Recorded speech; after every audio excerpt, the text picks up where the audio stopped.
Now, we look at the two theories. I tend to talk about theories here and, how things may work. Remember we talked about, when I said we don't really worry about the free market, it's not used often anymore, and communism, which is way over here. We use communism way over here. That's like, things don't work. And then you have, you know, free markets, which always work but are not used often because people like having a big government. These theories occupy the center three pylons. In other words, from the New Classicals, who again tend to be the market economy people. New Classicals look, and they're market economy people. They don't mind trying to find a college. There we go. They tend to be the market economy people. They're saying we are in that second slot of the market economy. The Neo-Keynesians, and Neo-Keynesians, I use them interchangeably. There's no what's called Keynesian and Neo-Keynesian. There was a Keynesian theory which developed into Neo-Keynesian theory. There is no collision between them. So I'll use those two terms interchangeably. In the book, we use the term Keynes and stuff like that. They're very interchangeable. They occupy the slot with managed economy and also, socialism. Remember, managed and socialism overlap. It's just like there are times in terms of size of government, which I measured this by size of government, that even the size of government, the market economy overlap. Those three tend to slide through the middle, and there's overlap between, but the mentalities of it. So the Keynesian, Neo-Keynesian will go with because of the mentality of a director-controlled economy, will tend to go with not totally controlled, a managed economy, or would be called socialism. New Classicals will tend to go with market economy. Now, an interesting thing about them is the fact of the Keynesian viewpoint. Now, this guy here, Keynes, did not make the name. Other people did. His followers, they tend to call it Keynesianism. He's not going to say, name it after me. I am, and I'm not a fan of John Maynard Keynes, but I will not, trash the man on something he did not do. He's innocent here. And that's why I point out so he can, have. I apologize for understanding it. Now, he's the founder of the Keynesian model and the forefather of the Neo-Keynesian model. I said these two things, I use these both interchangeably. And he comes from the belief in the sense of the economy, at the core of it, the economy is driven by spending. In other words, if anybody have anything, somebody must be spending money. In other words, people spend money. When people spend money, people make goods, provide services because someone's spending on them. So to provide goods or services, people must spend money.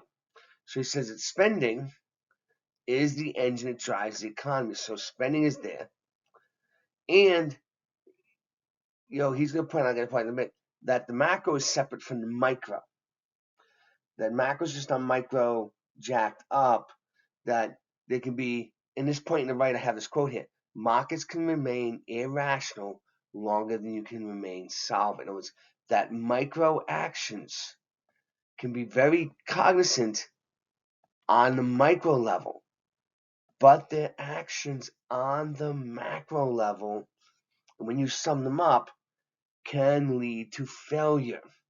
And so we had the points already raised about, when we talk about the Keynes model and socialism and stuff like that, is remember, in a managed economy, the government's trying to coordinate and direct the general economy. In socialism, they're trying to coordinate and direct the general economy, and there is the belief of that some industries can be run better by the government or can achieve greater, social good by being run by the government. I'll just use this one because one, I can understand because, I find it, silly. All people getting facelifts. I mean, gosh, everybody, other people in Hollywood, stuff like that, they get their faces chopped up. You look at them and you're saying, the number of young actresses who totally decimate their faces is like, it's mind-numbingly sad. I mean, just seeing you're like, who convinced you? And there's all sorts of things on that one. But anyway, that is all the money spent on that is wasted money from a macro perspective. When we look at this, is an example of an irrational market on a simple level, an irrational market. Because the markets are spending all that money on facial reconstruction for people who don't need facial reconstruction. Like someone has an accident, they're in an accident, the glass goes all in their face. Yes, they need facial reconstruction. You see an old picture of a guy from the First World War where he lived somehow. The whole upper jaw was taken out, and you see a picture of series of reconstruction someone did, and I mean, this is 100 years ago. That doctor did that. I mean, the whole team is like, oh, they are the men. I'm just gonna say, yes, but the people sitting there trying to figure out how to put Botox in someone's, lips or stretch out an eyeball or something like that, that medical knowledge and ability could be used for helping people who have, surgery on disabilities, or just, putting another doctor and more resources into cancer treatment. So that's what the Keynesian model is talking about. In other words, the Marx is making a micro decision that doesn't make macro sense or maximize the utility from the macro level. And so he's pointing out that spending is the engine of the economy. We still have that central coordinating direction we're going to have. Now, I'm going back to the PPF here, and this is, because the Keynesians at first just said, we may end up here because of micro inefficiencies. Now, what we want to do, we want to go from here back to there. How do we move back? How do we move outward? Now, and so spending's going to be, because they'll point out, the reason we're stuck at B, is a lack of spending. But again, it's more, I'm being simplistic, but it's, remember, spending sits first. So the Keynesians will say the level of spending, let's use S here, will determine the level of production. Sorry, I have a mouse pad. I usually have a mouse, but that's how I was at work at my work office. And so spending will determine productivity, will determine output, which a lot of times we'll see later is going to look like, you'll see the graph will show Y, and I have a little sign, it seems to be YS, will determine Y. Now, Y is real GDP, YP.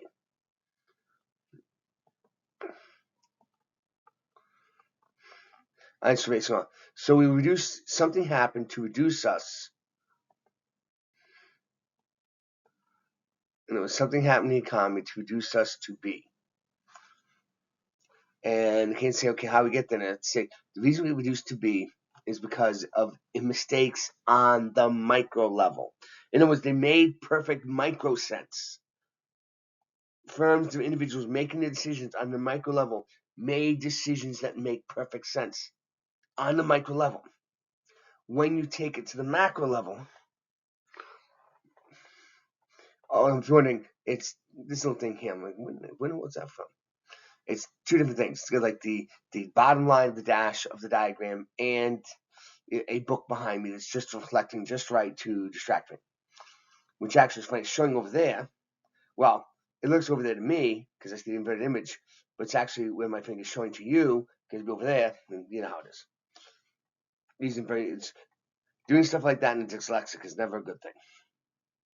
Notable economists. Now, when I use these notable ones, we already mentioned Keynes because he found it. Paul Krugman, I'll pick on him a number of times because I don't care. Because he's made to make things for, in other words, he subsumed the logic of the theory to keep his political connections and the coalition he's belonging to together and stuff like that, which is no.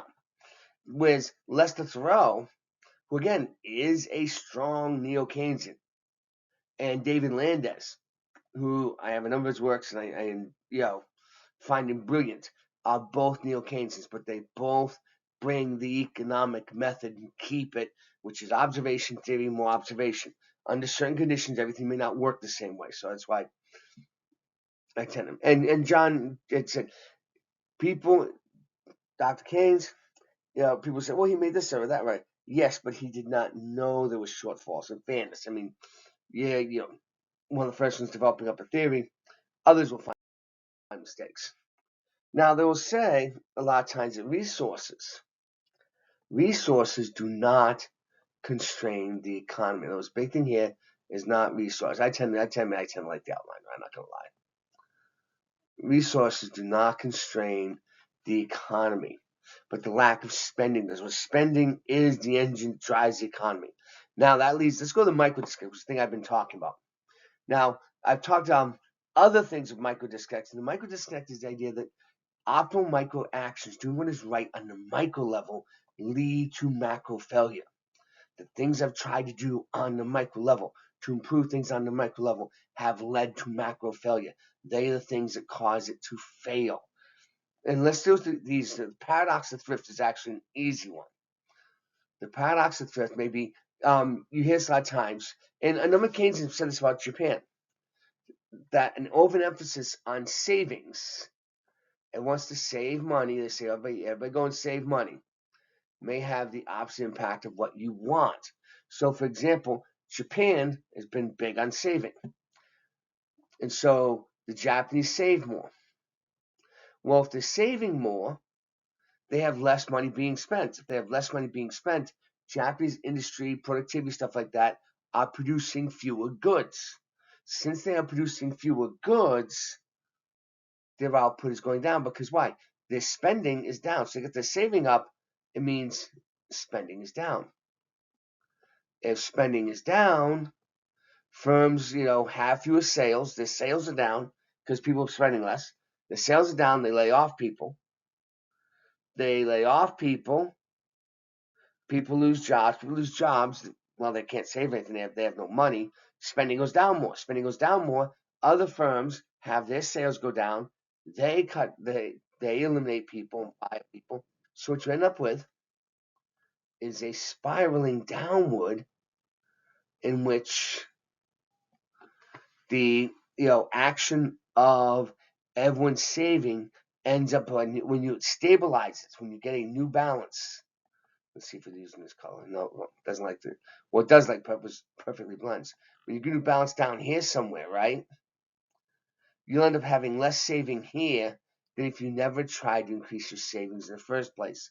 Let me go through the paradox of thrift once without even having the increase in savings. The economy hits a bump. Boom, it trips. Something goes wrong, and a sector does not. Usually, the Keynes would say the investment sector has a fall off. It goes insane, which we'll deal with in the slide. And so people are not buying more equipment. People don't buy more equipment. The people who make equipment have what? Their sales go down. The firm must lay off workers. If I am a firm and my sales are down 40%, if I try to carry all my workers, I'm going to go bankrupt. And every worker will lose his job. And this is the point. In other words, on the micro level, what makes supply and demand very efficient in the production of goods is the fact of firms don't have power. Consumers don't have power. It's a summation of all the firms and all the consumers. And so that's the good thing. That's what makes markets very responsive, very efficient, stuff like that. And so McCain says, but then when you have like an industry, the only thing they can do is they make the best micro decision, which is to cut back. The consumers, all the consumers, the people who lose their jobs, they can't spend. Other people say, wait a minute, there is a recession, things are slowing down.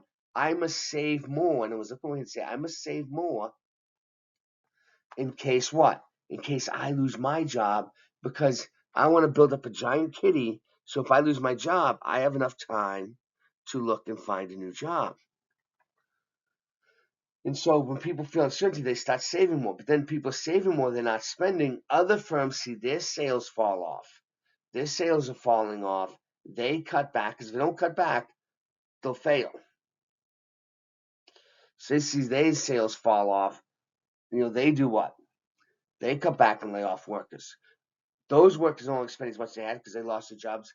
Other workers in other industries who haven't lost their jobs, says people losing jobs, the best thing for me to do is to save more, which makes sense. Stay on the micro level. On the micro level, makes sense. If I have 6 months of savings, I can survive 6 months while looking for a new job. If I have 2 weeks of savings, I can survive 2 weeks before I can find another job. which one actually works better. So that is optimal micro decision leads to macro failure. And it's happening on the individual side and the firm side.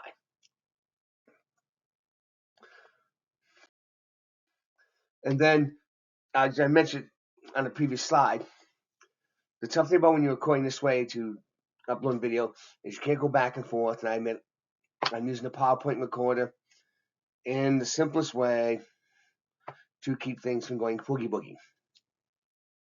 Now, the problem lies in investment.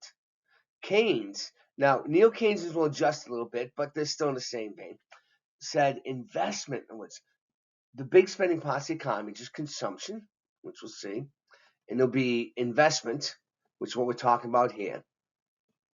Low price of investment. Keynes said investment is not driven by anything real. It's driven by what they call animal spirits. Now, the term animal spirits, the term spirits, is one we are not used to today. It's an old colloquial phrase. If you see very old cartoons, you'll see it. Basically, spirits was a term for alcohol. Alcohol got the term distilled spirits because when people drank alcohol, especially, rock gut, they started seeing things. So I'm seeing spirits. Why am I seeing the spirits? It was distilled. The person was drinking alcohol, and so they're drunk.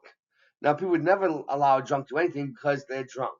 Well, Keynes went one step further. He goes, investment is driven by animal spirits. It is driven by drunk animals that follow no real rhyme or reason.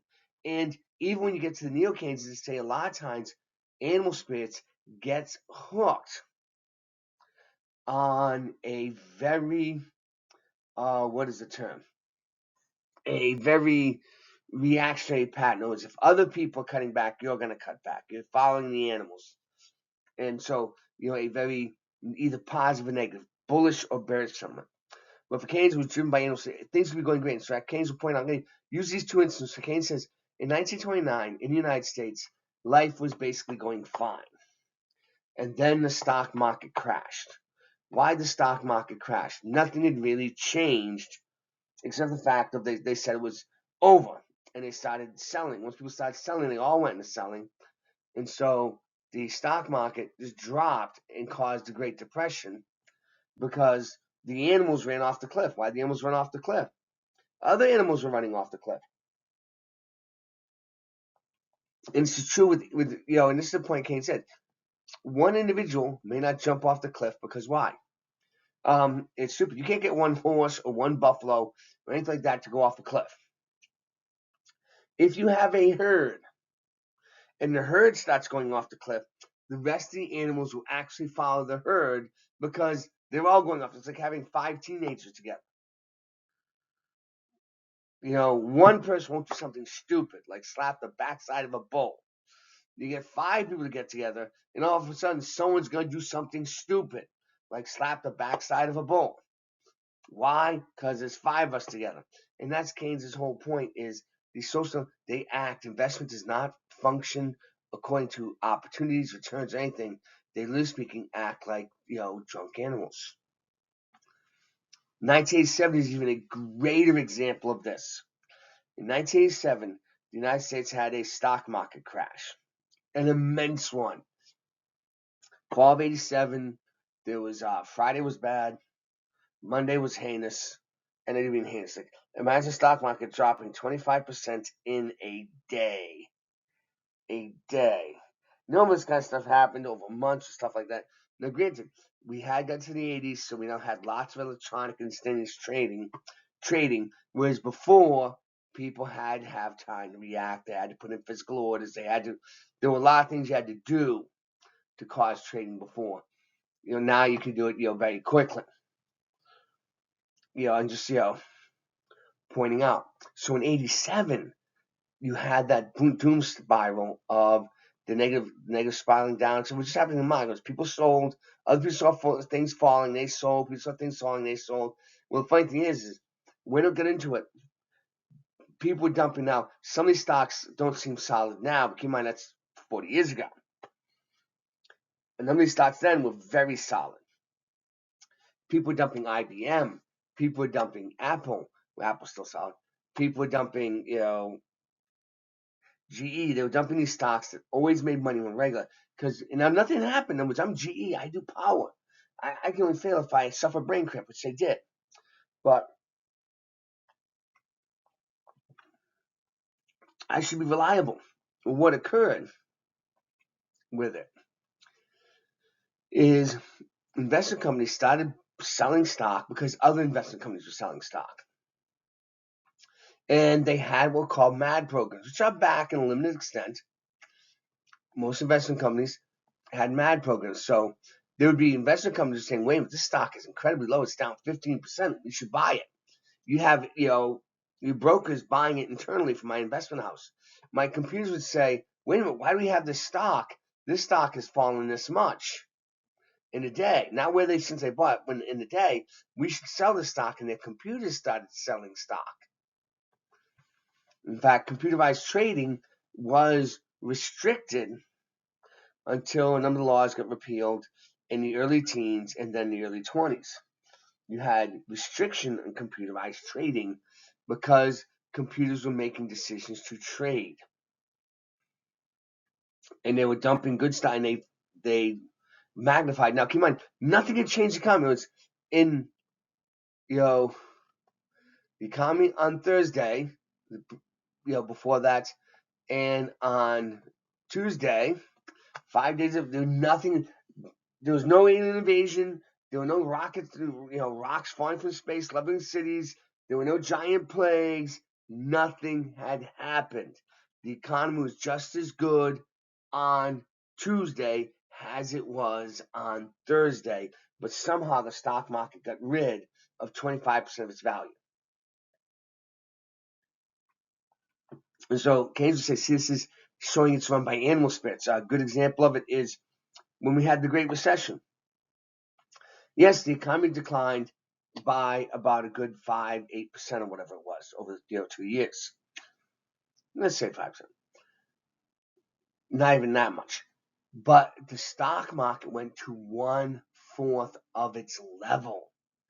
In other words, you were trading at 18,000. Keep in mind, there's also split stuff like that, and you went down to trading at about 5,000. So you went to 1/4. Things went to 1/4 of their value. It was mind blowing. Okay, the economy collapsed and 1/4 what it was. No. And so Keynes says that's the volatileness of investment. So private sector investment will collapse, and when private sector investment collapses, it takes everything else down. And that was Keynes' point, is to wipe everything out, and private sector investment goes. And so he's like, you have to be careful about that. And so he says the problem lies in the investment sector. And even when you get to Neo-Keynesians, and they'll adjust investment, say it functions rationally. Again, all these decisions are made on the micro level. When you add up the micro in the Keynesian model, it doesn't add to macro success a lot of times. It adds to macro failure. They point out investment as the thing that causes the stock going down a cliff, why spending such goes down. Now, the Keynesian model also operates in the concept of surplus resources. We're inside the PPF. We do not have enough. We have surplus resources: land, labor, natural resources, technology, humans, human capital, and stuff like that. In fact, a number of times when you'll hear people talk about having more people, in other words, every country has more immigration, is because they're looking at this concept of I need, usually they say they believe there's surplus resource. That's why this aggregate supply is here. In other words, my aggregate supply, if you notice, this is going to do purple, is right here. Notice my aggregate supply, boom, it's horizontal. At the current prices, people want to produce goods because we have lots of surplus resources. So Keynes raised the point of saying resources are not a constraining item. In fact, when you hear debates about immigration, since there's surplus resources, people are just, a lot of people who support immigration, mass immigration, saying if we just add more people, demand, which is, you can't see it because it's blotted out what we call aggregate demand, the sum of all demand on the macro level will go out because we have more people. They'll spend more money. That'll cause more growth because, see, here's the old equilibrium. Here's new equilibrium. And so we'll have higher growth. So just adding more people because they'll demand more things, they'll consume more things, will create greater growth and such. And they're saying, what is people going to make? Demand creates its own supply in the Keynesian model. This is why most Keynesians tend to be very pro-immigration. They tend to be anything that will generate more spending because they have a belief in supply will be wherever we want it. Aggregate supply will meet wherever aggregate demand is because demand, spending comes first. So demand, for lack of a term, creates its own supply because the resources available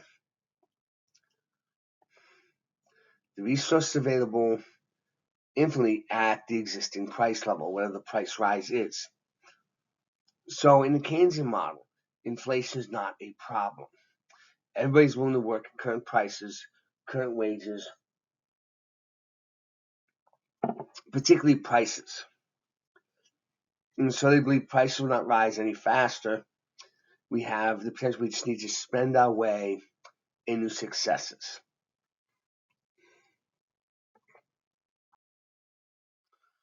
Okay. Again, spending, I've mentioned this before, spending is the horse that drives the economy forward. The government can borrow money, preferably at ultra low interest rates, we'll see, spend to get the economy going. The multiplier of spending, when we talk about the drag, when we do spend money, people spend, the government spends. Let's shift out in this curve from the dark one to the lighter one. This government spending more money. The government spends more money. Firms make items for the government spending more money. The people get that money. They go off. They go and spend that money because they get jobs. Those firms get, people buying from them now. They go and hire more workers. They produce more. They earn more. They go out. They spend money. And we have the spiral going what? Upward because the government is now spending money. Now, if the government can borrow money at ultra rates, it's going to be easy to pay it back. The multiplier, which we're going to do in very thin detail, and you've done it on homework assignments from it, I'm not worried about it. I'm not going to ask the details of multiplier. Just make sure the multiplier goes. What I'm outlining here is basically the multiplier. The fact that the initial government spending may have just been this, but it caused a spiral that rose us up higher at higher levels. In fact, keep in mind, no economist likes corruption. Keynes and some of the early Keynesians and Neo-Keynesians were being very tongue-in-cheek, and they were existing in a society in which corruption was very, very, very low. So some even made this idea corruption could be pretty good as long as the government's spending money. It's not because they want corruption. They're just saying, well, if a corrupt government's spending money, it's all good. That's their reason. And so I point out we have to be careful about that one because of the nature of supporting corruption, which economists do not do. In other words, I said, I know about the communists, stuff like that. I mean, the classicals, the New Classicals, the Keynesians, Neo-Keynesians, none of them support corruption. Corruption is bad. So that's one of those tongue-in-cheek things I mentioned. Now, G is the only macro level item. We have what's called the Keynesian cross. This is the concept of, remember I said before, spending. There we are.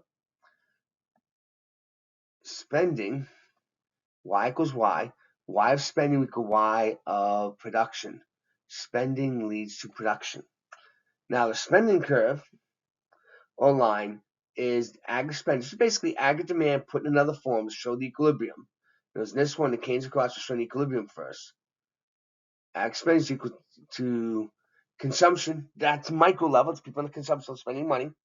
Investment, people on the micro level, the investments, all those animal spirits, those drunk, drunk creators just charging off the cliff.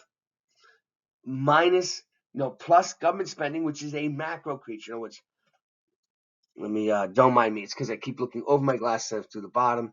Government is a macro creature. Oops, that didn't work well. We'll just wipe that out. We'll still wipe it out. Government member is a macro creature. So government taxes are macro items. They're determined on the macro level. See, consumption investment determined on the micro level. Can't really control those. Government spending, we can do that. So in other words, I need to get the economy going. Look at the second graph. I can increase G. Government spending goes up, causes more spending, more production. There's no spending over here. So spending going up, cause more, production, which cause more spending because people earn more, which cause more production. And you get a series of ripples until you get a new equilibrium where spending and consumption spending is equal to production. And leads to equality there. Boom, we got there. And so government is the one that can do that. Minus T is taxes. The Keynesians do not worry about the deadweight losses or inefficiency of taxes. They don't. What they worry about is the fact that if people are being taxed, it's a drag because if I'm taxed, I can spend less. And that's why when you have debates over tax policy, whereas classicalists and new classicalists will tend to worry about the productivity impact of taxation. Don't mind me, I'm standing stretching my legs again. The Keynesians will talk about the drag on spending. So some Keynesians will dislike taxes because if I tax people more, they can't spend money. And most politicians, even ones who are ostensibly new classicalists in economic theory, will tend to use the Keynesian argument because they say you'll have more money in your pocket because people understand that. In fact, one of the reasons the Keynesian theory became the dominant theory is due to the fact of spending is easy to understand, taxes are not. I should say productivity is more complex. Spending is easy. You spend money, everybody get rich. Excellent, got it. But see, government's something you can control in macro. Government and taxes. So the government can go and borrow money and spend. The spending will cause the positive ripples. We go from this lower Y to this higher Y. At the higher Y, the economy is great and vast and bigger. We will get more tax revenue because we have the same tax rates and stuff like that. We have more economic activity, and then we can pay off the money we borrow. That's kind of the way the Keynesians looked at it. A little simply done, but there. Now, these are the equational things, and so all this is I took the equations in the previous thing and wrote them out. So aggregate expenditure, total spending in the economy, is equal to consumption, a micro level item determined by individuals, investments, another micro level creature determined by firms, stuff like that. Government spending, G, macro level creature, way up here. Taxes, the drag of taxes, T, which is again a macro level decision, plus exports, things we export to others, which is again, I put up before, that is a positive because why? We're exporting them. They're buying from us, but they're buying goods from us. That means we have more jobs, more income, stuff like that. So that's spiraling us upward. Minus imports. If we're buying goods from other people, we're not making them, and that's slowing things down. And keep in mind, most economists are very, trade is always good. That thing, even Mankiw said it, trade will always make a nation better off. Keynesians will be very vociferous there, even though Keynesian, Neo-Keynesian theory has, this is all constructed from a Keynesian perspective, is indifferent towards trade. They're not hostile towards free trade. They're not massively, they just look and say, well, how does trade impact spending in the economy? That's why it looks rather Dow hits because it's saying, how does it affect spending in the economy? That's it. That's looking at. Now, consumption is a function of A plus BY. Y is just the size of the economy. Everybody spends a certain amount of their income, the economy, on consumption.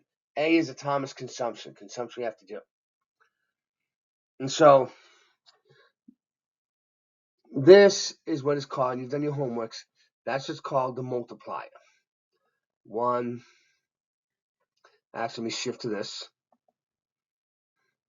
1 over 1 minus B, where B is what percent of each dollar will people spend.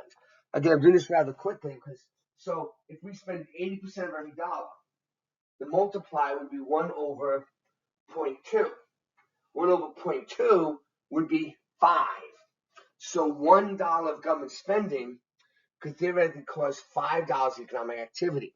So, for example, during the Great Recession, Dr. Krugman recommended that the government spending thing they did,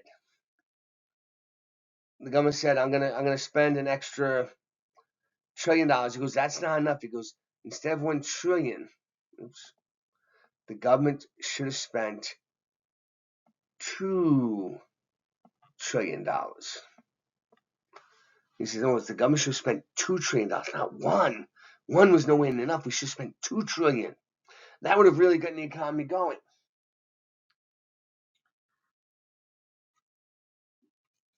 Now, the more complex side is just we replace lump sum taxes, consumption taxes, import taxes, with income taxes.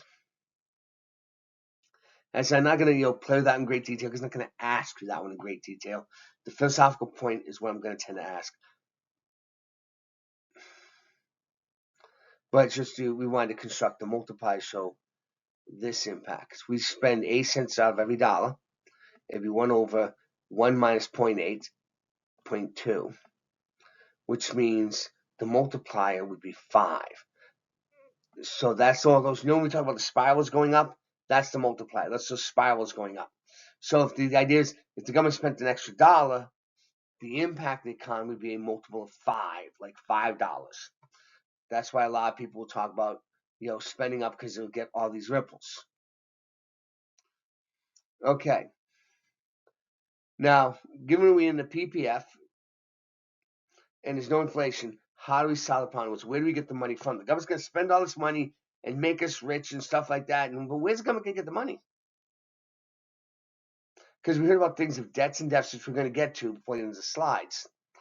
And they say what we can do is during a recession, remember the animal spirits? During a recession, investment demand shifts inward because the animal spirits make people not demand anything. And so the investment demand is inward. But during a recession, remember the paradox of thrift, everybody's going to try to be saving a lot of money. So as a lot of savings, no investment, the interest rates are going to be very low. Interest rates cannot go negative. In other words, people will never pay the bank to take their money. In other words, and that's the point Keynes is making.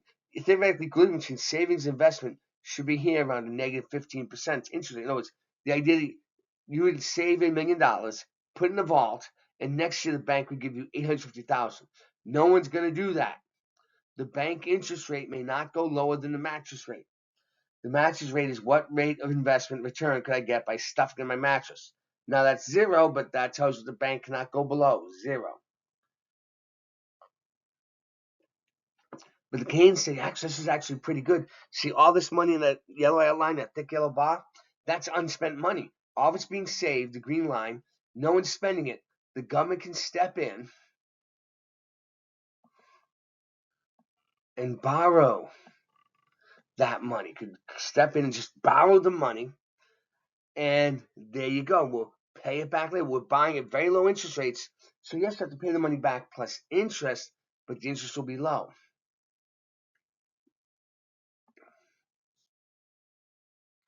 Now, New Classicals, and even before them, other economists worried about debt because potentially you could build up a lot of debt. And when you go to the previous graph, and it's buying money,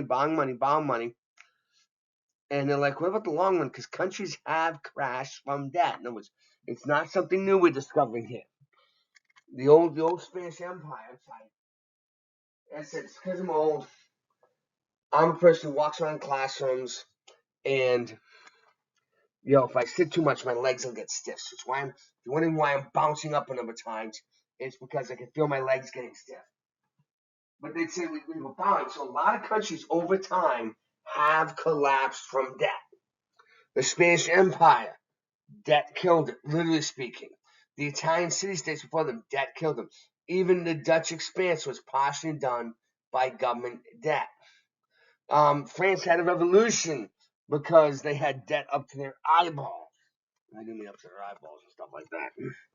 I mean, heck, the part of the reason for the formation of the United States after victory in the Revolutionary War, we had no real federal government, and the states were accumulating massive debts. The state governments were all killing themselves, rapacious little suckers. And so there was always the argument of debt. Now, I have these two quotes there, and they both are Keynes, and he never renounced them, so I kind of let him stick with them. Now, this one is a portent of. Remember, he tended to dislike people with lots of wealth, even though Keynes was born to wealth. In other words, he was born to a very rich family. He was not, he had a silver spoon in his mouth. He did not suffer anything. But like many people, and this is the point, a number of class could say, like many intellectuals, he felt there were people he considered dumber than themselves who had power, position, or were running industry or running governments, and he should be doing that. And he had a disdain for them. So he wanted to remove their wealth. And the funny thing is, he thought by inflation he could remove the disproportionate wealth of the very powerful. The thing I point out before with inflation, I'll point out again, is inflation tends to help the ultra rich. They suffer the least from inflation because they're very wealthy. They're going to tend to benefit. That's why anytime you have inflationary periods, you notice the gap between the rich and the poor will get larger because the poor and middle class and even lower rich are hurt heavily by inflation. We suffer a lot. The ultra rich tend to at the very least stay even, and usually they go up. So the number of times I will agree with a number of things Keynesians talk about, even though I'm a new classicalist. In other words, I'm a market economist. Mostly because the ultra rich, them and the megacorps get together with the government and they go, slip, oh, we love each other. They do that. It's yes, it's totally bizarre. Yes, it is, but they do that. Which is you don't want either economic system. You not want you may want, in other words, I should say in Keynesian, in the management economy, you may want the government to coordinate, to direct, to move your economy forward, but you don't want them coming to the government to get special privileges. The new class we'll see in a minute, they say that's what they're going to do. So I never liked it, but when he's talking about this, he didn't mean the common citizen as much, even though he says that. He really meant in the sense of we're going to get the malefactors of great wealth. This quote came along, he kept it. He said, what about the debt? You're building up all this debt. We don't see the debt get paid down. And Keynes said, well, you know what? We don't care because in the long run, we're all dead. Which he was being tongue-in-cheek about. But I tend to, I tend to say he didn't mean, he meant in part, but he didn't, think about it. Because in the long run, we're all dead. I'm not being cruel here. He's forgetting, the idea is the debt will go on to the next generation. We'll be dead. And I will pick on it. We do debt. I will pick on it because I'll pick on President Biden, President Trump, because they're both octogenarians, older than dirt. And I'm not being cruel. I'm 60, but they're older than me. Well, older than me. And that's it. Okay. Now we go to the new classical model. Now, the new classical model is an interesting model because when you got to the 1940s, there was a general belief there's communism, there's the classicalists who believe in actually free markets, so nobody believes in them anymore, and there is the managed socialist framework, or to quote what Richard Nixon said, we're all Keynesians now. So said you're increasing debt. So he goes, we're all Keynesians. You spend money to make the economy go. Everybody knows that. In fact, if you read books in psychology, in political science, in history, during the 1940s and 50s, when they address economics, they say it is all proven that basically the Keynesian model or communism is the more efficient system, and we should be doing that. The only reason we don't do communism is the communist little brutes on other things. In other words, the ones who figured out communism didn't work, these guys, it was actually a number of classicalists who determined in the 1920s. I'll cite von Mises a few times, who's a classical economist, who was an absolute free market. Because in the 1920s, he said, communism is going to fail for these reasons. It's not going to work. It's totally insane. Even like socialism, he thought communism, and he was right. In other words, in the late 80s and early 90s, when I wrote up papers on the why is communism falling, why did it fall, and stuff like that. In other words, I had the value of hindsight. I came up with a number of reasons why communism failed because of its ignoring of markets, individuals, stuff like that. Von Mises explained those things 100 years ago, but his rationale had become so outside the thought of economics that he was in a subsection, no one realized it. The new classical model comes along because we're doing all the things in the Keynesian model, the man's economy, the social economy. Those people are doing a lot of man's socialist ideas and theories. It's the West. When I talk about the Soviet and stuff like that, the Europeans, the Americans, the Japanese, the Koreans, all the countries are trying to follow these kind of policies. The man's economy is socialist. And the weird thing is, they seem to work at first, but then things start to go weird. Things don't go as well. They don't function anymore. We get errors. We get mistakes. You get regions destroyed. It's like, why these things happen? And I go back to Dr. Sol here. The first lesson of economics is scarcity. Now, again, I admit, I'm not like, because when people hear scarcity, they tend to take the zero-sum routine, which is massively bad, and think, the only way that guy's rich is because I'm poor. And it's like, in a market structure, no, the only way I can get rich is by providing you something that makes you better off. The government can get rich by making you poor because that's the government. They can just suck you dry. And so when Sol says scarcity, he's like, but sometimes the government will act like there's no scarcity. In fact, that was his difficulty with the Keynes. Now, keep in mind, Sol's an interesting man. He was a communist. Dr. Sol was a communist. He actually took classes under Dr. Freeman.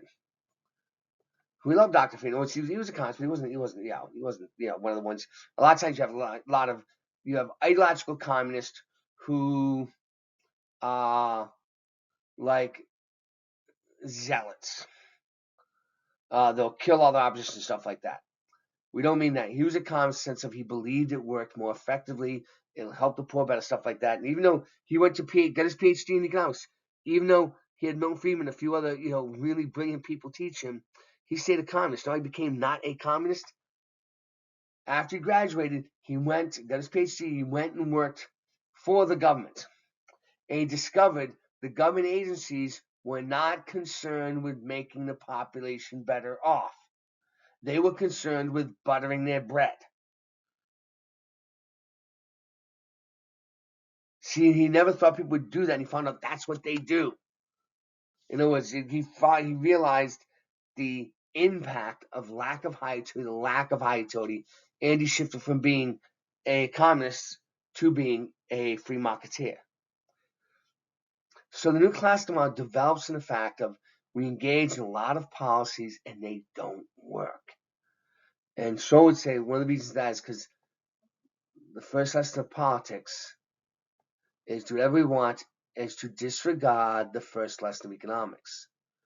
In other words, the politician will lie, disseminate, say we have this is going to happen, stuff like that. You hear the people say, free green energy, sustainable free green energy. It'll be free green energy. How's it free?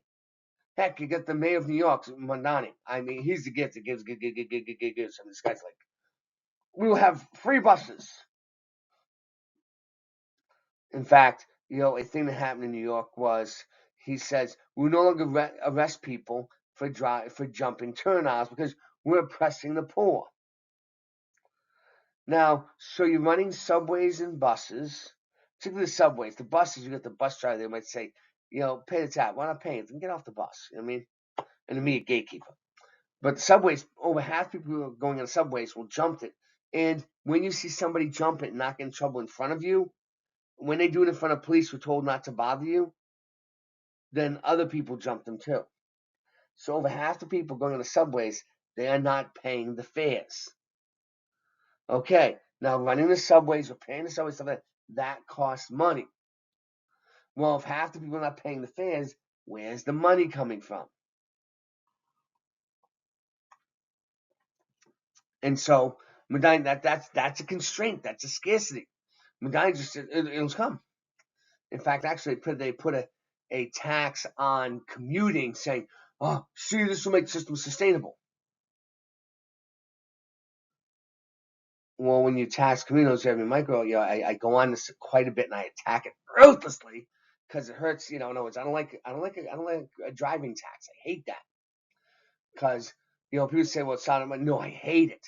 I don't care all the other comments. I hate it because the impact it has in the poor and middle class, which tells you, remember, the government exists for the betterment of the population to make it better off. In fact, when I have socialists and managed economy, people who are dedicated to theoretically making sure the little people and the middle income people have a better shot in society or relieve their burden, and my government's intentionally dumping more burden on them, they don't care about the people. In fact, that's another reason why a lot of other people said, wait a minute, the government did not care that the average people were hurting. It cared less. The local guy selling meats worries about the average person.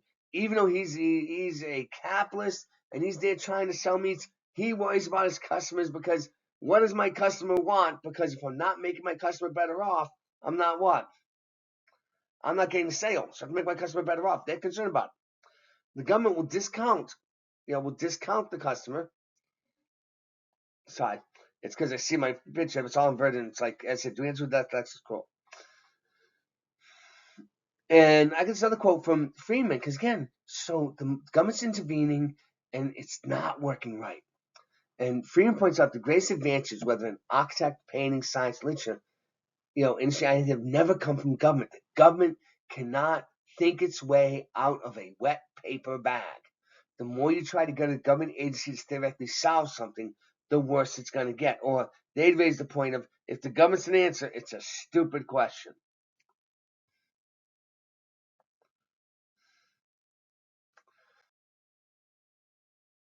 Notable economists, Sol Milford, Peace Five, Walter Williams, who died, several years ago. Arthur Laff, who's still alive. These are notable ones in terms of all of them. Freeman is kind of, I always consider him the grandfather a lot because, roughly speaking, Friedman, he's the bald guy who was on the left of the previous whole thing. The man was born old. I don't think he ever looked on. I saw a picture of him in the 1940s article. I'm like, was he ever young? And I think he was born bald with a fringe of hair. In fact, when he was like 100 years old, and our presentation still sharp, it's cool, right? His hair, instead of being black in the fringe, it was white. But he looked like the same kind of dude. It's like a little more wrinkly, but you could just look and say, yep, Milt Freeman. I'm not being cruel or anything like that. Arthur after last one. These, as I said, Milt Freeman saw a lot of things. I always give him credit because he says these things won't work before they started breaking down. Like with von Mises, you see something before it happens because you made the proper application of theory, action, reaction, observation, stuff like that, developed a good coherent theory. When people saw things, it went the way you saw it. That's brilliance. Now, in this theory, productivity is the engine of growth. If you want to have something, in fact, Mankiw, who is in this category, said, he goes, people may not like it, productivity makes countries richer. You must be able to build, produce, create, become wealthy. You cannot spend yourself into wealth. You must be able to make the goods become wealth. You cannot assume efficiency and stuff like that. In fact, I was watching the other day.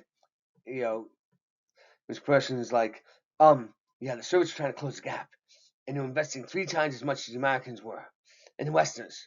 Now I remember that, and it was this person doing it now talking about. It's like, no. I remember. I'm old. Remember in the 70s and 80s, especially in the 70s, we always talk about the Soviets investing so much more than we are. They're gonna pass us. They're investing. They'll have the return, and they went no place. They never closed the gap. They never, as I mentioned before, I had done a field paper when I was in grad school on it, and I estimated the Soviet economy would be less than half the American. I think it's like 50 to 55% was my estimate. And I said before, the current accepted thing then was somewhere between 85 and 95%. I was chided for, making propaganda running down the Soviet Union. When everything fell apart, the Soviets were probably 25 to 28% of our economy. No, it's I was too generous and I wasn't kind. And so, but we're going back to productivity. Now, they raised a number of things. A lot of the thing comes back is the government kept intervening in the economy, the micromanaging of the economy by the state, the idea of controlling, directing, managing the economy caused damages, that it caused errors. A lot of times, violations of roles of government, like equine law and stuff like that. The government said, hey, I picked on the Affordable Health Care Act, and the Affordable Health Care Act, what's called Obamacare, it's called the Affordable Health Care Act, way back in the sense of at the beginning we did the economic systems because the Affordable Care Act doesn't punish people for certain actions that are controllable. In other words, I can be punished for being a chunky monkey. The Affordable Care Act says I can be denied. The government could tell me and say, lose your 30 pounds of blubber, you chunky monkey. And if I don't do that, the government can deny me health care because that may shave a year off my life expectancy.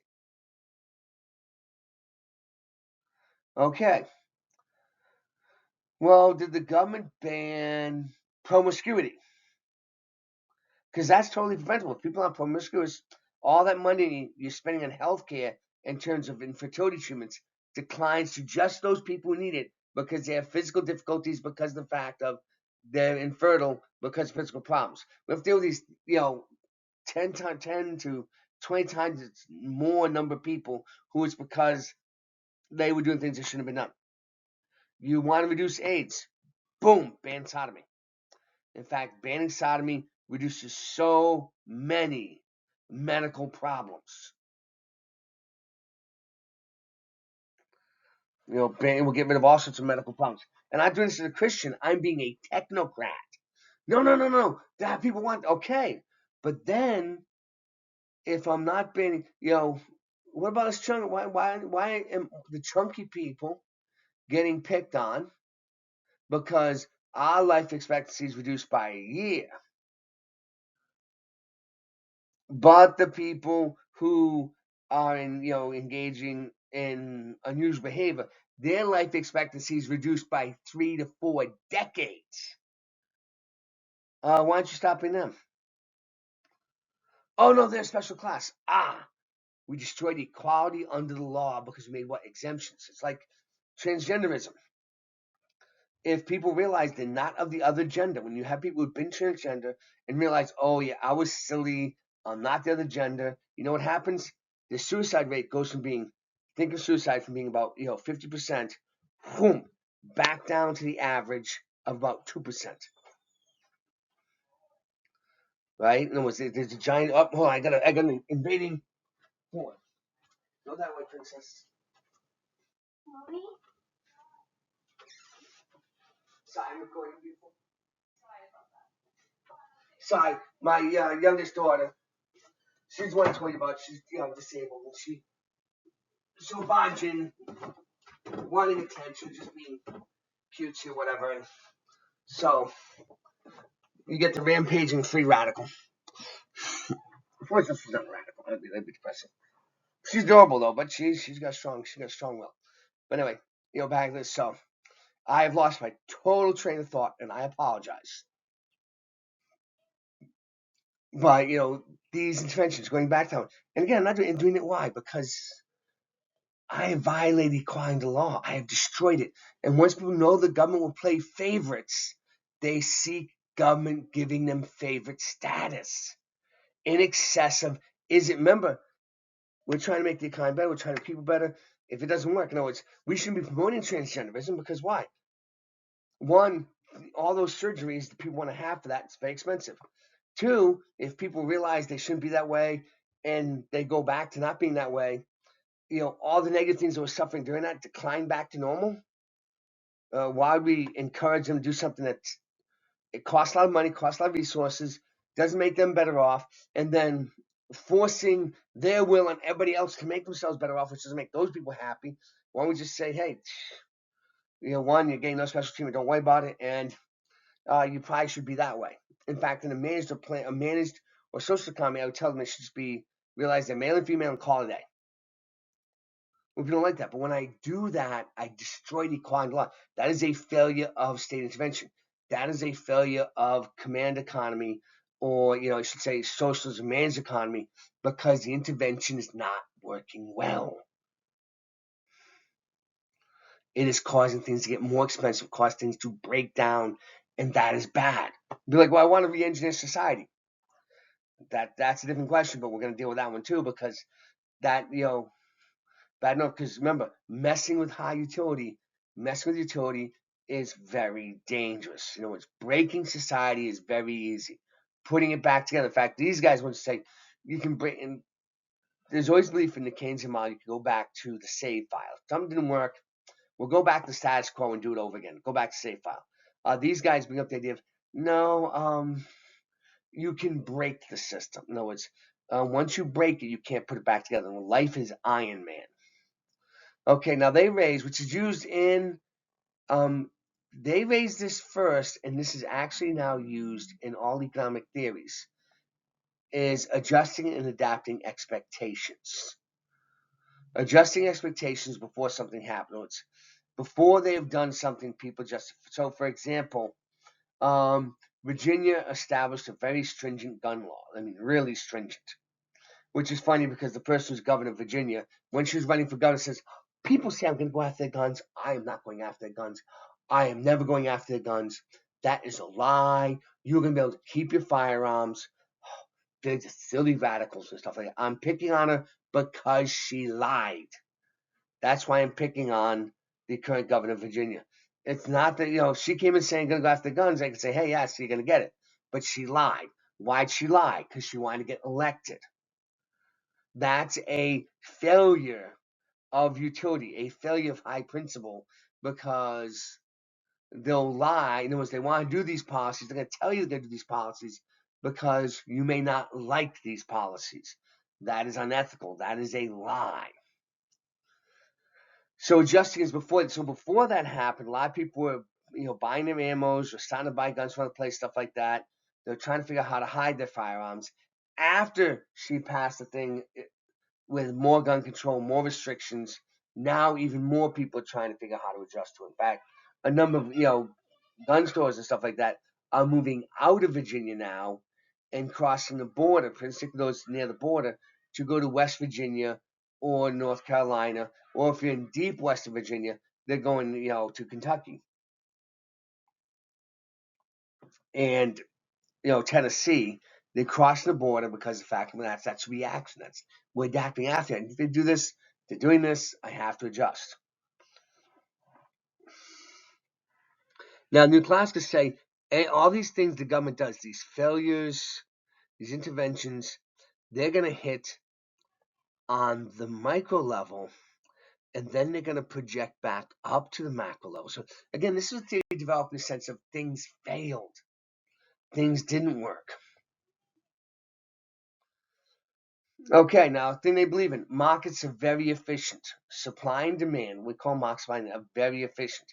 They are micro creatures, irrelevant. They say that's irrelevant, they're micro creatures, they're very efficient. They don't waste resources. We say, oh, they waste resources all the time. Yes, remember, they pay for wasting resources. In fact, one of the reasons has a new class, because I'm in favor of more vigorous defined antitrust law, not the vague stuff that says, if it is shown this firm may be doing damage. No, that's it. I'd have a straight one. Is if your firm's asset level crosses $100 billion, you're automatically shattered into a number of companies whose assets are less than $100 billion. Now, that's a large market. Keep in mind, it would get rid of it. It dice up a few of the big giant corporations who don't think they have to. Hey, I'll take Amazon. I get Amazon Prime, the movie thing, because it's cheap. Amazon, you know where Amazon wastes most of its money? Over half, 2/3 of Amazon Prime's budget goes to making Amazon Prime movies and TV shows that people don't watch. It's literally speaking, their money sinks. Now, if Amazon weighs small entity, if Amazon Prime, the streaming service, was just Amazon Prime, the streaming service, right? They would cut that whole section in seconds, because they'd say, what? Not making money. We spent a few $1 billion on this whole Lord of the Rings fiasco. No one likes it. It's sucking up resources, and it was dumb. But it made a few people write good reviews for us in newspapers and stuff like that. And but we get rid of it because why? Not getting the ratings. We would get more viewing, more watching.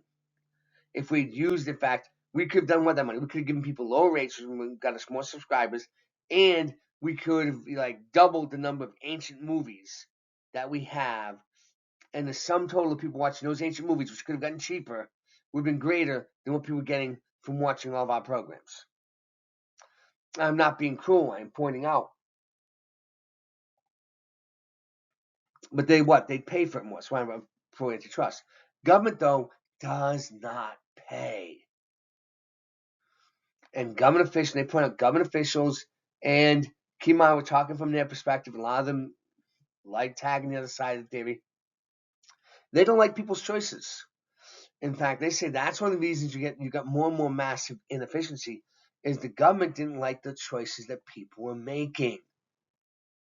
People are making supply and demand choices, and the government calls it inefficient. Go the whole idea of moving towards electric cars. Inefficient, wasteful, inefficient. No, actually, automobiles are very efficient. Automobiles producing what they do for the common people are very efficient, very cost effective. The things the government wants people to do, very inefficient. In fact, heck, the United States, until this year, wrote giant checks for people buying electric cars. Those checks went to the top 20% of the population because they could afford electric cars, and they were getting these subsidies. In other words, electric cars are competitive; they were just as cheap. Yeah, when the government pays you half the cost, in other words, you're buying a car that costs $80,000 to make, and you're only paying 40, and you're already rich. And the reason you're paying 40 is the government's going to give you 40 for buying it. Can I afford to do that? I can't afford to do that. I'm not rich. Can average? No. No. And these electric cars don't go into the used car market because the batteries decay and become toxic waste sludge. And so they just call it inefficient, as opposed to saying, is efficiency? Firms are very efficient for the established reason of profit loss. Individuals are efficient because of utility and pain. And again, production centered. How do I increase productivity? They will warn continuously, get this all the time. Oh, we can't afford to spend money on this. That's the all money is public money. That's when you have the Senator from Massachusetts going, if you have a business, that's all good, but you didn't build that. We all built it. Okay. She has a law degree. She didn't get it. We all got it. Would she agree with that? No. But she has the idea of everything belongs to her because she wants to spend other people's money. So anytime you hear that all money is public money, they say, the New Classical say, that is a revelation, the desire of the government to control what others created. Has their own saying, everything you created belongs to the state. It's for the state to use, the state to direct. It is a state asset, and the state should have it. And that's dangerous.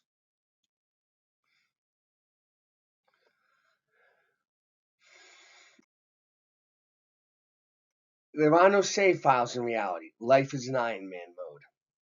Since you guys have played games and stuff like this, you can understand this. There are no, imagine playing a game and you don't do one save file. Nope, you start it and you're going to finish it and you're going right through it. And if you get shot up, you get shot up. Oh, look, you failed. Boom. That's life. You can't undo it. See, a lot of times, managed social kind of people think of, well, if this doesn't work, we'll just go back and redo it. No, you damage society. You damage culture. You damage your social structure. And social structure, that's a high utility. You can break it. You can't fix it. You can't undo it. You can't bring back goodwill. You can't. If your society becomes corrupt and people think looting, stealing, and pillaging is a good thing, that's easy to make people do. It is easy to make people want. All those people jump. In fact, go back to Mandani. He doesn't have any problem with those people jumping the turn aisles.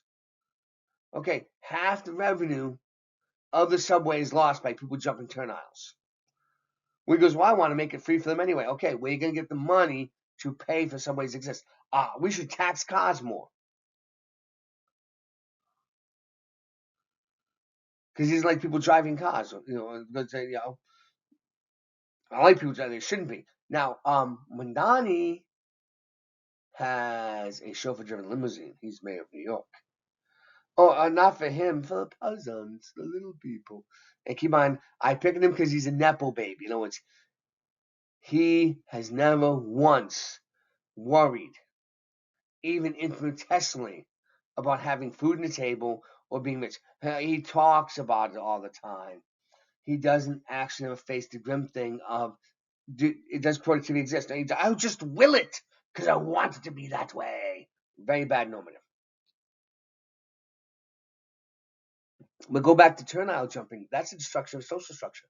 People are not saying I'm willing to get something for free, to basically steal a ride if I can do it. Why not? And so why they do it? Because it made them better for themselves. You've legalized stealing. That you've changed your social structure. In society, economics does not make an honest population. Now you'll read some things the Wall Street Journal say it does. No, it does not.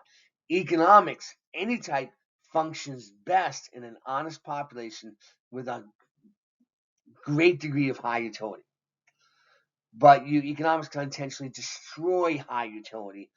That is difficult. Once I made, go back to this once I made exemptions under the law is going to treat some people better now for whatever reason, boom, you've destroyed high utility. Because why? Everybody's not equal under the law. We're going to give some people special privileges. And so people will seek those special privileges. They will lie, cheat, and manipulate because why? It gets some special privileges. Heck, I think you got male lesbians. I'm still trying to figure that one out. No. It's guys who think they're women, but they still like women, and so they say they're male lesbian. But they don't have anything changed. It's like, wait a minute, yeah. But they get what? Privilege points for being something else. What are we doing? I'm destroying my society. So you have to be careful because you break high to the. It's very easy to make a sinner into, a saint into a sinner. Very hard to turn a sinner into a saint. That requires an act of God. In fact, I'm reading through Acts right now. It's like, Paul's on the road to Damascus. Christ going, whack, hits Paul in the head. Now keep in mind, Paul killed Stephen. Paul persecuted the early church, and he liked doing it. It's very easy for him to be a sanctimonious sinner. Getting him off the path to God, to come in and whack him offside the head. That was God. You know what I'm saying? It was Christ coming saying, So it's difficult. It takes an act of God to make a sinner into a saint.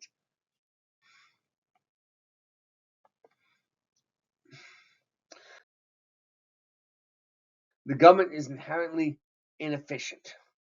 We already talked about the two reasons before. It has no what? It has no way of measuring success. Without a defined way of measuring success, the government is more likely to fail because it doesn't have a way of measuring.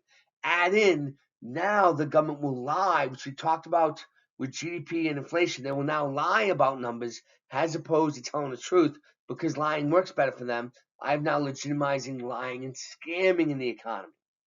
When people went after President Trump, he committed all these crimes, he's corrupt. Oh, the ballroom, he's wasting money in the ballroom. They're lying. The U.S. government isn't spending not one dime on the ballroom. Not one. He raised it from private people, and it's all being done by private people paying for it.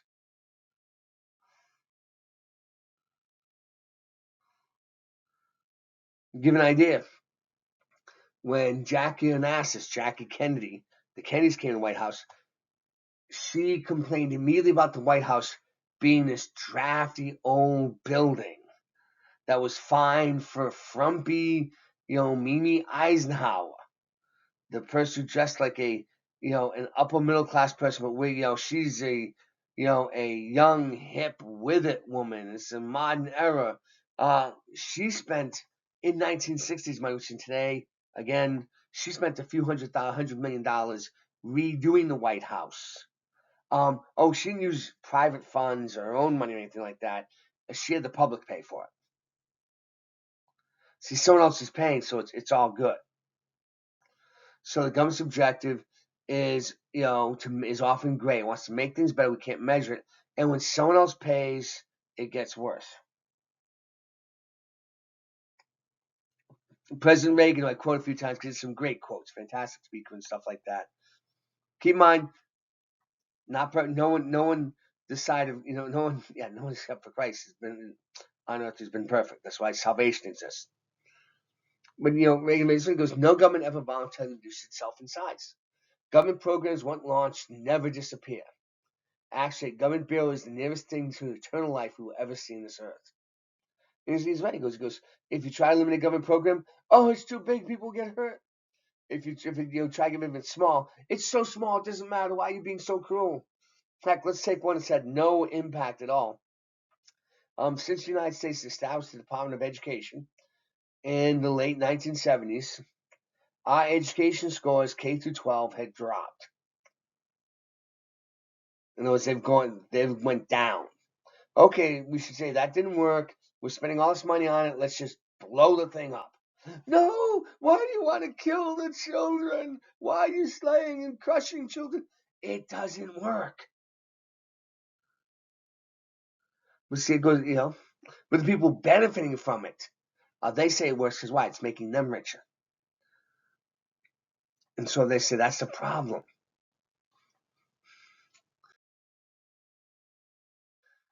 The market and society are going to react. They're going to generate. We've been talking about some of these antibodies without directly, raising them. The market will respond to government-created inefficiency. It's a funny one. In the Keynesians, they say micro actions lead to macro failure. The Neo-Keynesians say, New Classical say, look at this.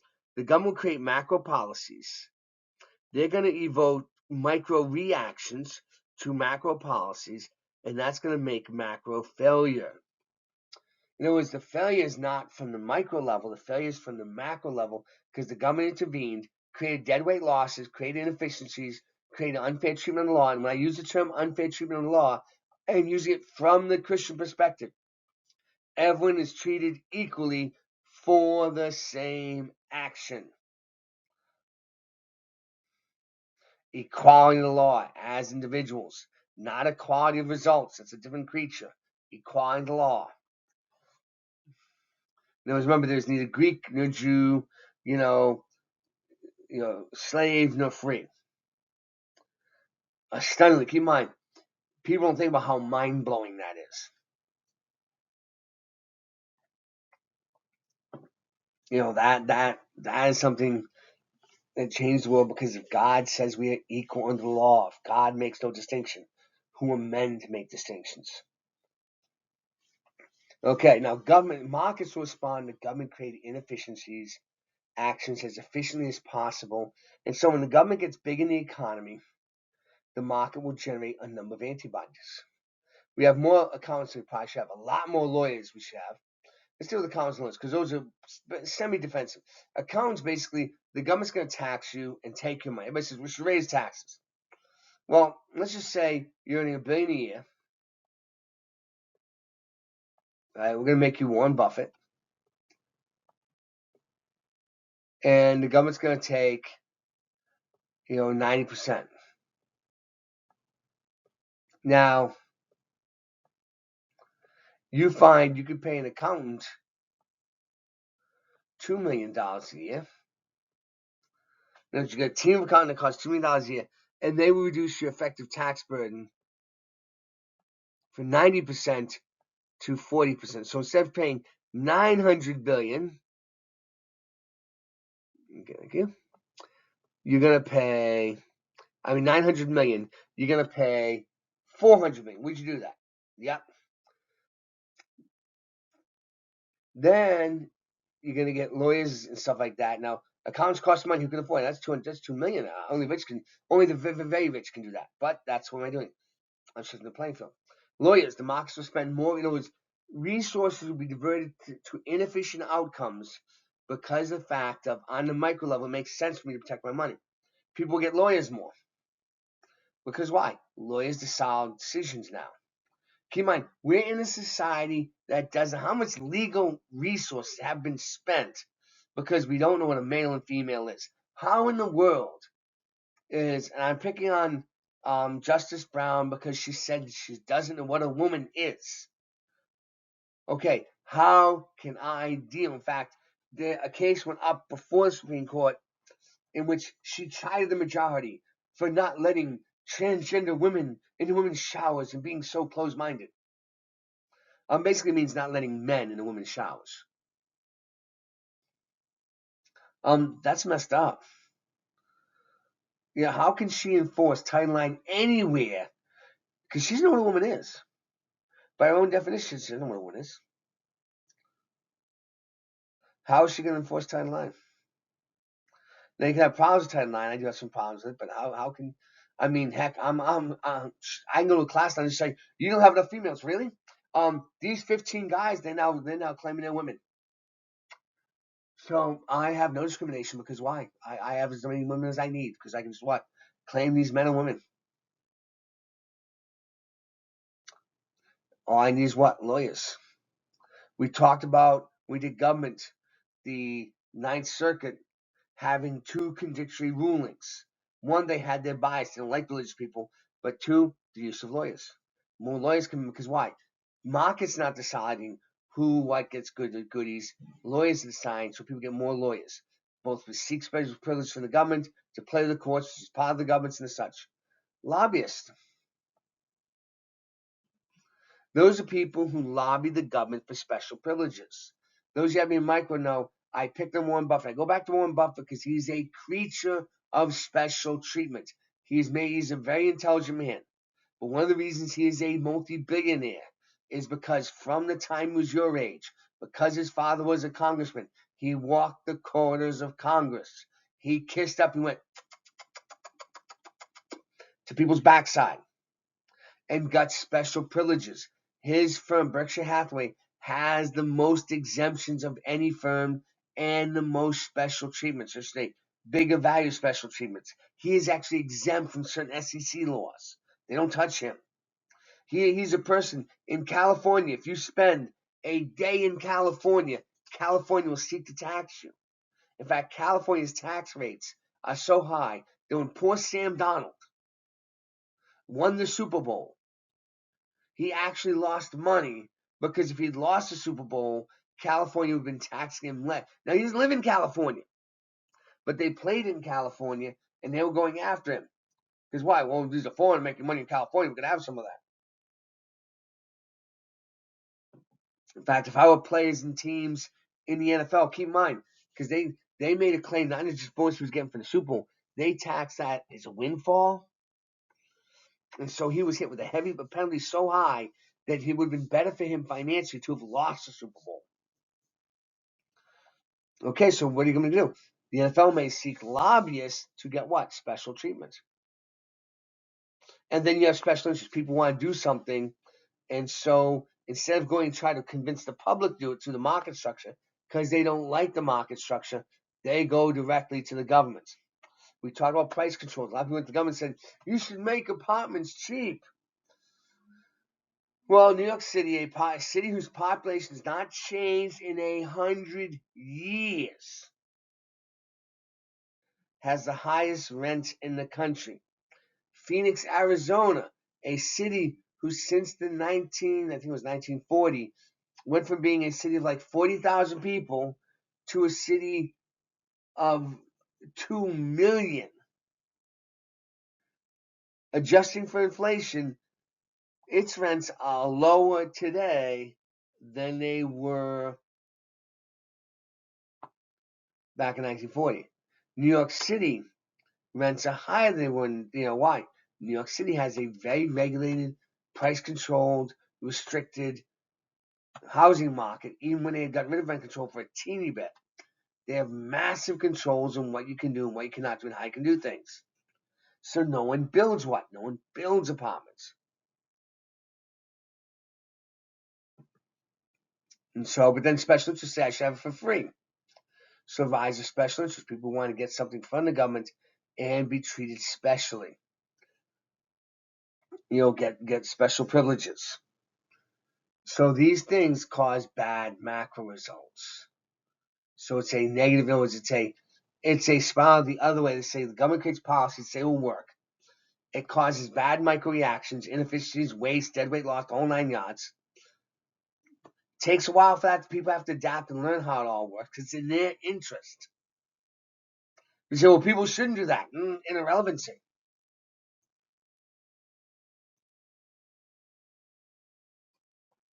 They will do what's in their interest.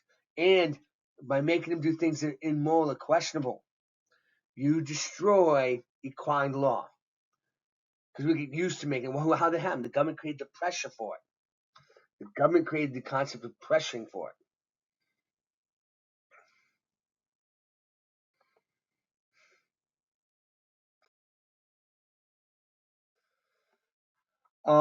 The point I made was sold at the very beginning. I put here the government is a creature that will act in its own interest to grow itself.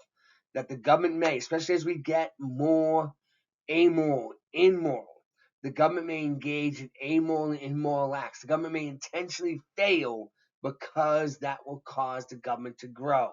Because the government will be growing in response to solve the failure the government created.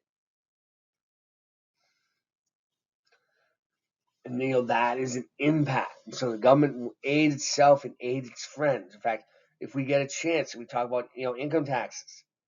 I mentioned the IRS auditing. The IRS does not pick on politicians, even if they were corrupt, as long as they support the IRS's special powers. If you're a politician, the IRS doesn't like you, they go after you because you may have made yourself an enemy of the IRS. Now, that's not the IRS's job. The IRS is a government agency. It should say, did you commit fraud? Did you commit fraud? Did you lie? Did you lie? It's the same thing whether I like you or not. No.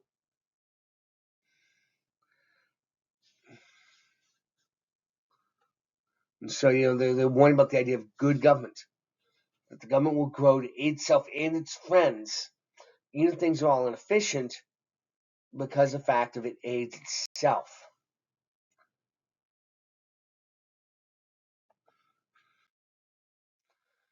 Okay, now the last section of this session, it's been a very long session. Keep in mind, you can always stop and rewatch and stuff like that, or stop and watch 20 minutes and watch another 20 minutes, I'm going in one full clip.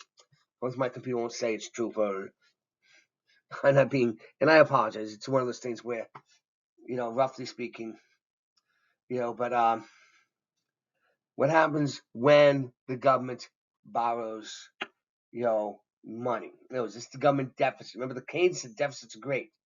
And Keynes said, in the long run, we're all dead, so it doesn't matter. And the class says, wait a minute, what happens if the government does? If we have a perfectly normal economy, right? And the government does come in and borrow all this money.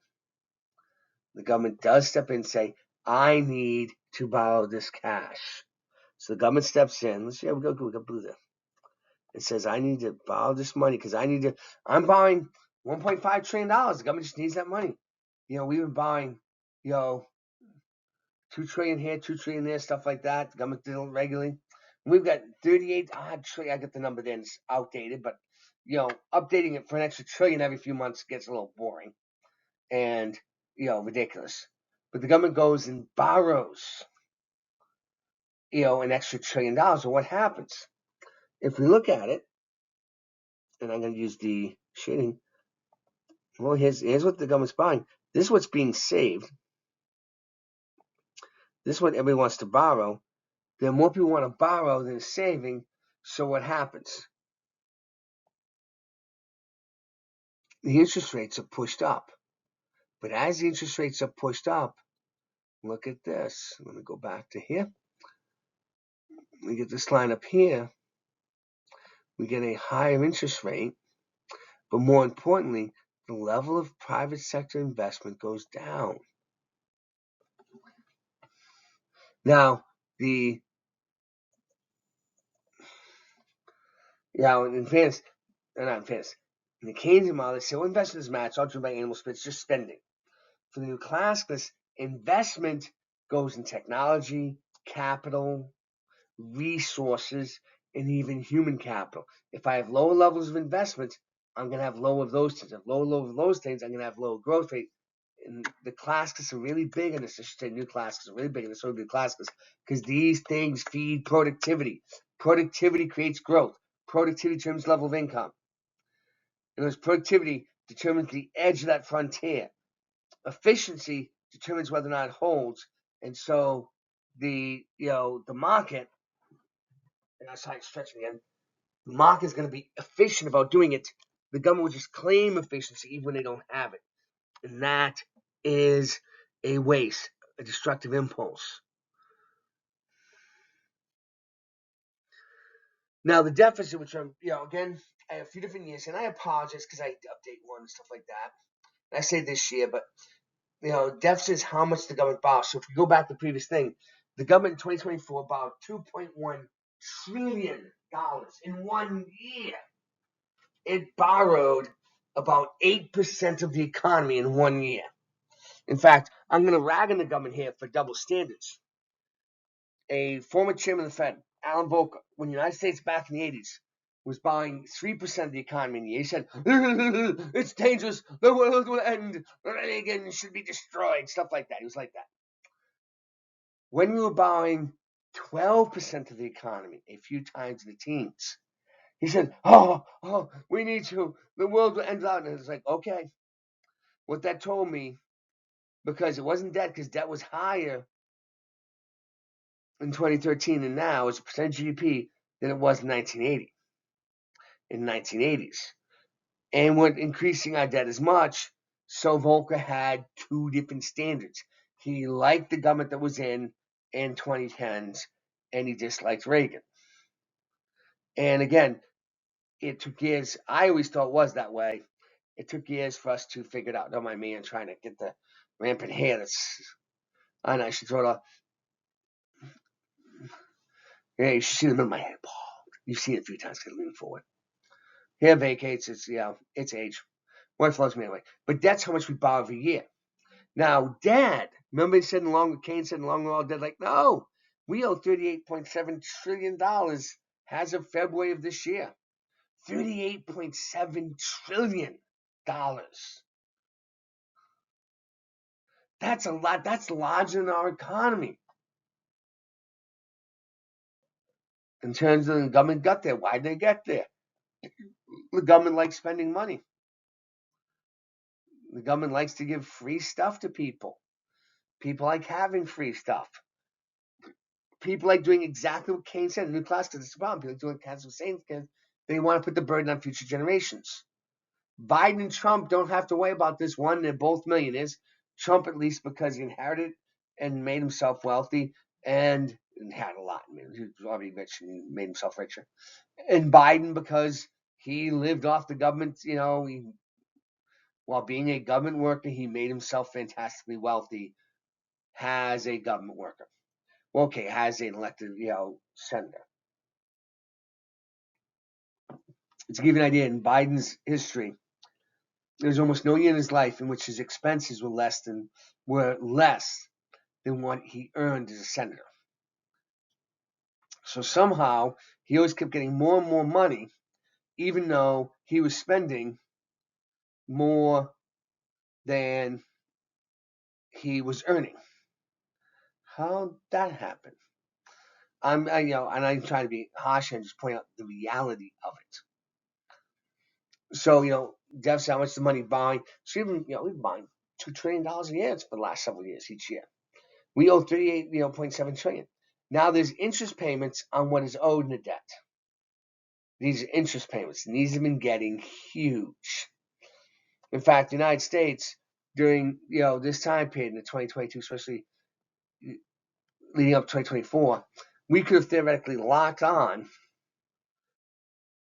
about $33 trillion of debt. We could have tied into interest rates. In other words, we could have put it in all into, and we'll go there. We could have put it all into 20-year bonds and locked the interest rate at a little less than 1%. But see, the U.S. government wanted to borrow money cheaply. And so the Biden administration had all our debt, all $33 trillion at that time, being rolled over every 6 months. And it was really rolling over a whole $33 trillion debt because that would get us lower interest rates because interest rates were low. And so we're only paying $290 billion on debts of multiple trillion. To give you an idea, in the Bush administration, when interest rates were more normal, we were paying on $8.5 trillion worth of debt, we were paying $500 million. That's like $500 billion a year in interest payments. So if we were smart, we had debt 4 times larger, we would what? We would have locked in long-term interest rates to make that payment as short as possible, but we didn't because why? The government administration wanted to spend an extra $2 trillion a year, $2 to $4 trillion a year by making all short-term getting even lower interest rates. Why are they going to do that? It worked better for the government then. Worse for the public because now we're paying $1 trillion plus, $1.5 trillion interest payments. If we lock that debt in at that 1% level, we'd be paying maybe $700 million. We'd be saving an extra $800 billion a year, but the government wanted to spend an extra $200 or $300 billion, a few years ago, so they didn't do that.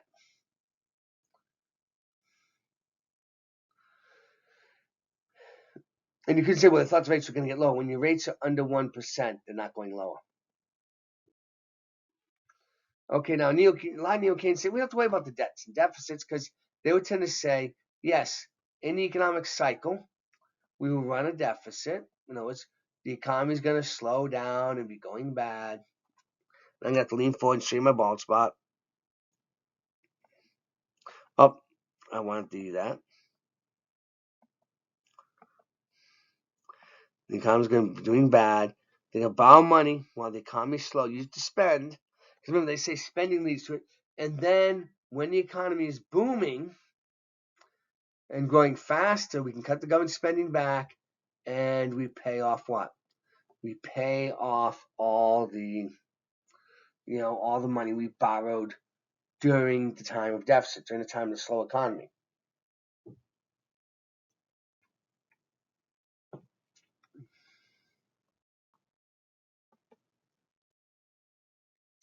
Again, total debt is that. Again, I actually went and did justice from the side. I said, you know what? Yeah, I can do it. Oh, this is funny because usually I can't do it. Well, we did adjust it because they had a few, back. And that's the total amount we owe. It's stunningly huge. And we're putting it all off on future generations so we don't have to pay it. And a lot of people, and then funny thing is, the funny today, we have this difficulty. I apologize. I had a bloop up from, team saying, can you talk to us today? It's like, well, not right now because I'm doing a recording because it's concerning, your class, the class having difficulties, which is, I'd really like to be able to correct that, but we'll get there. And so the debt payback is paid in the future. That goes back. Keynes said, who cares? The future will all debt. Yes, Trump and Biden will be dead when we have the debt crisis in, the 2030s, most likely. 2040s if we're incredibly lucky. But it's sitting there getting bigger. You will not be dead. In fact, the government will latch onto you like a bunch of giant 9-foot leeches and suck the blood out of you to finance itself. Because keep in mind, if the United States goes into debt spiral, nobody can fish us out. Greece was bailed out because the European governments would cover the cost and gave them a deal.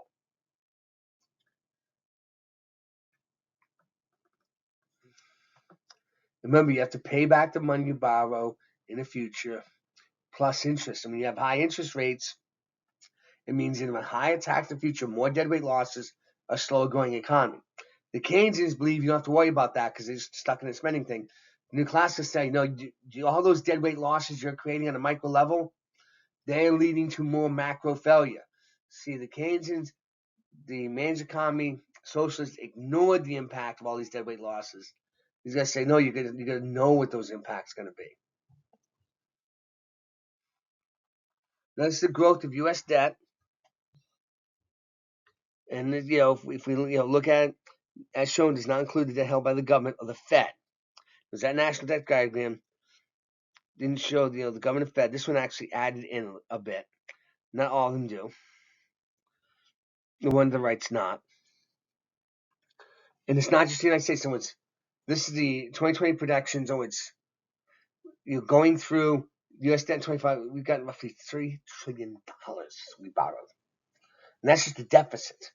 Now you notice we had debt higher in World War II. Let me World War II we got that was totally way too deep. We had World War II debt was huge, but then it dropped. This debt will not drop. See, World War II debt. Now, the funny thing is like World War One, but particularly Civil War debt, took a while to wind down, and part of the reason is during the Civil War we raised a lot of taxes, and after the Civil War we slowly paid down our debt. Even though Civil War debt our government debt went from being almost 0% to being 25%, so there was a rise. And then after, people like, well, we don't want what? We don't want the government during the Civil War raised a lot of taxes, a lot of controls, all taxes, all. We even had an income tax during the Civil War, emergency wartime measure, and they had to get rid of it. After the Civil War, the reason our debt was paid down slowly then is because we were getting rid of all the taxes and stuff like that the government had. We just needed for the Civil War. So that's why it's slow. World War II, notice, after the war, we paid our debt very quickly. And the general reason it wasn't so much that we had this big situation of, they were so responsible. No. After World War II, remember, during the war, the government expanded, built the military up. The military was spending almost half our economy, something like that. And the government was spending over half our economy. The war ends, the government goes down to spending 10% of our economy. So we still had tax revenue coming in as if we're getting 20-25% of the government's revenue was coming in, but they're only spending 10% of the economy. They could use that extra 13-15% to pay down the debt. So that's one of the reasons U.S. debt declines precipitously after World War I is government spending declined because the war ended. The war ended, it released all the reasons we were having to spend all this money. Now, the thing on the right, the reason I put that one, those are OECD, those are national debts of other countries, including the United States. So you look at them, Greece is that big one up there. They're joined by a number of other countries. That's showing you all the countries have been rising in debt percentages. A lot of them have been going up. In fact, the little jump they all have, most of that's just they're going to deal with it soon. No, they're not. They may be forced to because why? You can't borrow anymore. In other words, once you get to about 120%, countries tend to blow seals. They tend to commit ritual suicide. In other words, 120% is normally the limit. You go beyond that, you blow your seals, you die. Greece in 2007 had a debt collapse. In other words, it's funny. When they were signing the EU treaty, there was a general belief among the, particularly the Germans, the Dutch, and stuff like that, that Club Med, and particularly Greece, is going to get a credit card from the EU and say the EU will pay off the credit card, and they will go on a spending spree like you could not believe. And so there were a lot of constraints created in the EU treaty to prevent misuse. In other words, excessive borrowing. The EU waived all those requirements. Those are so silly. People don't need to have those constraints. Oh, you're just being ridiculous. And so what happened? The Greeks had a debt crisis, and they collapsed because they got their debt to 150% of GDP. They could not pay. They were never going to be able to pay that kind of money back, and they exploded. In fact, people even realize. So Greece has had almost 20 years. Imagine a Great Depression lasting 20 years, in which the only reason your nation is semi-functional is because other countries basically carrying you. And we can't even, this stagnation came because after Greeks collapsed, there was what was called the haircut for the private holders of Greek debt. Now the haircut sounds like what? No, no, no, no, no. You lost 50%, not of your interest, of your principal. So if you had $100 million in Greek bonds, you were getting paid back 50 million. That was the haircut of all private holders, not governments who held Greek debt. They were still going to get paid back. Private holders were not going to get paid back. In fact, the former senator from New Jersey, who was also governor of New Jersey, Corzine, who way back when he was young was the golden boy of Goldman Sachs, based on his great brains and brilliance and stuff like that. He retired, was put in charge, a trading house put him made him president. And he said Greek debt was selling for 70 cents on the dollar. He put almost all the money in Greek debt. When the haircut came, he bankrupted the firm. Don't worry, he had a golden parachute, but the firm got wiped out. Politician, watch out for himself. You can take the politician out of politics. You can't take the politics out of the politician. But Greece has been, in fact, the people who hold Greek debt now, the sole holders of Greek debt are governments. No private people, because the EU allowed them to get stuck before. Because he's like, we're not paying off these big banks. They can just take a hit. But now no one buys Greek debt except for what? Except for governments. And the EU governments want to make sure they get what? Get their money back. In fact, in Germany, almost a decade ago, the Green Party said, maybe we should forgive Greek debt. It was so unpopular in Germany, the idea of just paying off the Greek bills, that the Green Party's popularity, which usually runs around 15 to 20%, dropped to about 5 when they floated that idea. Now, that's what they want. If they were in power, boom, they're going to do that. But they weren't going to do it here because why? They don't want the public to kill them. But the Greece blew its seals.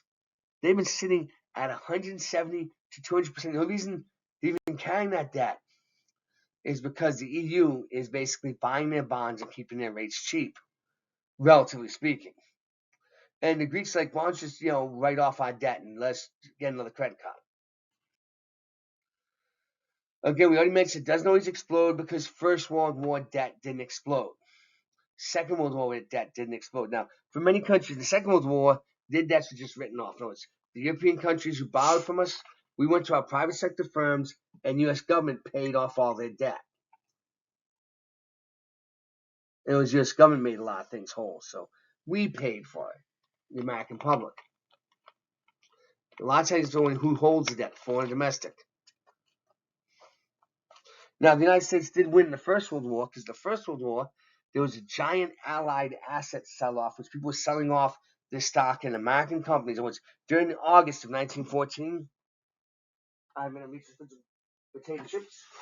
But during August of 1914, the U.S. stock market dropped again. Now, this was during a month, because it was, war crisis, dropped by 25%, and continued to drop during the next following months, because the British and French were selling off all their assets in the United States, British and French private citizens, to buy government war bonds. So Americans were being able to buy stock in American companies cheap. And there was this giant, Keynes would say, oh, see, the animal spirits. What is animal spirits? What? There was a war.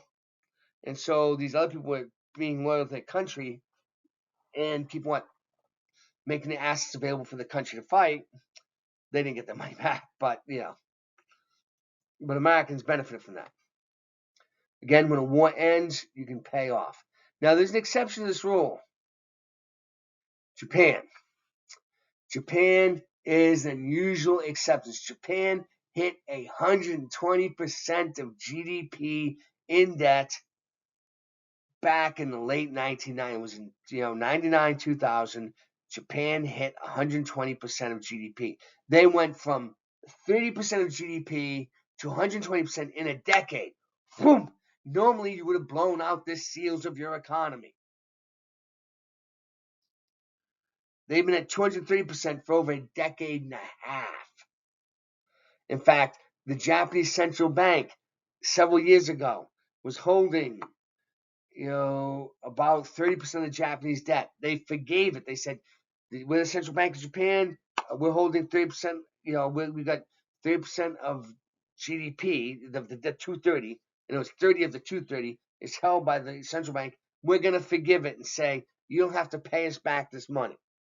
Because the central bank is a subsidiary of the government in a way, like it is in a lot of countries. They say we're gonna get rid of it. The Japanese government quickly borrowed more money to make up for the theoretical. No, it didn't do anything.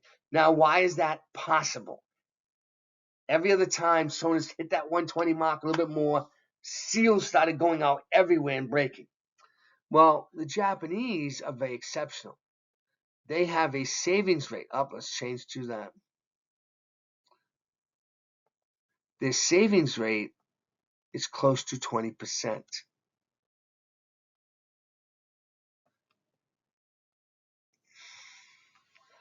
And Japanese banks, financial houses are very loyal. All Japanese citizens are very loyal to Japan. So even though Japanese interest rates pay 0.1 to 0.5% on the bonds, Japanese still buy them. Think about that. In other words, Japanese bonds tend to be 99% be held internally. And it's one of the funniest I ever saw someone saying, well, if the United States didn't kiss up to a lot of countries, they wouldn't buy U.S. debt. Yes, the dollar depreciates against all their currencies. What would the Chinese do? The Chinese do not hold some of our debt out of warmth and kindness. They hold it because the dollar depreciating against Chinese would cause Chinese exports to cut by probably, especially if it was a 50% depreciation against the yuan, against the Chinese currency, would probably wipe out our trade deficit. And it would stop U.S. goods from U.S. factories, from floating in Japan. So, not Japan, it's China. I apologize, Japanese. But Japanese hold that. They hold their own debt. There's no foreigners holding. In other words, Greece. I go back to Greece. Foreigners are still holding. Foreign governments are still holding something like 80 or 90% of Greek debt is held by foreign governments. That's it. It might be a little bit internal, not much. It's all external. It's all governments, almost all governments. Greek citizens do sometimes because of the fact of they're going to get paid back. And so that's an odd situation, but it's because the massive internal loyalty. Because think about it, if they were just a standard Japanese firm, why would I, as a Japanese firm, just being a firm out to make some cash, why would I have a return of 0.1% when I could ship it to the United States and earn 6%? Not 0.6%, 6%. I wouldn't. The reason they do this is because they have pride in Japan, where Japanese was told the Japanese. A very strong, high utility, high loyalty and tax to your own population. And so, this difficulty is there. Because the Japanese still have to deal with it, but they get a longer depth. Whereas a country that has less of it, they're going to have, get hit quicker. Now I can stop. Thank you all.